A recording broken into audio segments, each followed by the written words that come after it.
शुभ सकाळ सर्वांना. कसे आहात तुम्ही? मजेत का? आज माझी सुरुवात झाली रवा डोशाने. तसंच तांदळाचा डोसा वगैरे त्याची तर खूपच झंझट असते. पीठ वाटा वगैरे हे करा. पण रवा डोसा काय इन्स्टंट पटकन होतो. आणि काय डोसा हा प्रकार सर्वांनाच आवडतो घरामध्ये.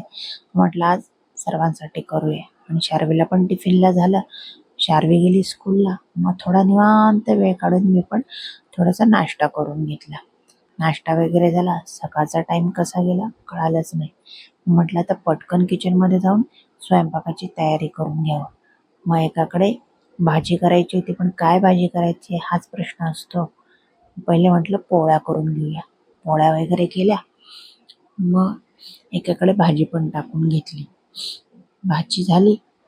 शार्वीचा तर रोजचाच टिफिनचा प्रश्न असतो, कारण की ती भाजी पोळी तर काही खात नाही.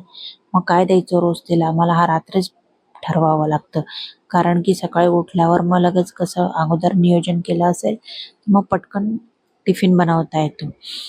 मग कालच मी ठरवलं होतं शार्वीला रवा डोसा द्यायचा, म्हणून आज काही सकाळी एवढी घाई झाली नाही. मुलांना कसं त्यांच्या आवडीचं असेल तरच ते टिफिन खातात, नाही तर मग परत आणतात. तुमची पण मुलं करतच असतील ना असं? चला असो, जाऊ द्या. आता काय माझी शार्वी पण आली स्कूलमधून. आता तिची मस्ती पहा. स्कूलमधून आल्यावर जेवायच्या अगोदर तिची मस्ती असते. दुपारचा टाइम कसा गेला कळालंच नाही. मग काय संध्याकाळ झाली. संध्याकाळी काय स्वयंपाक करायचा?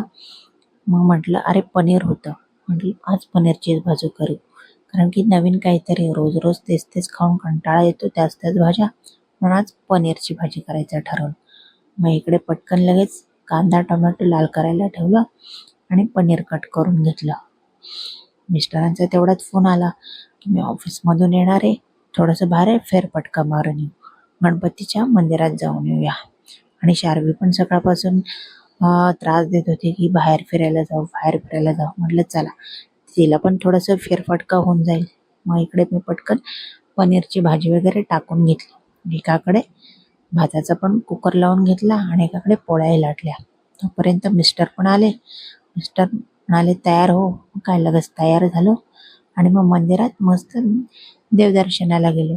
थोडा वेळ तिथे बसलो, गप्पा वगैरे मारल्या आणि मग काय घरी आलो. मग जेवण वगैरे केलं. चला भेटूया नेक्स्ट ब्लॉगमध्ये.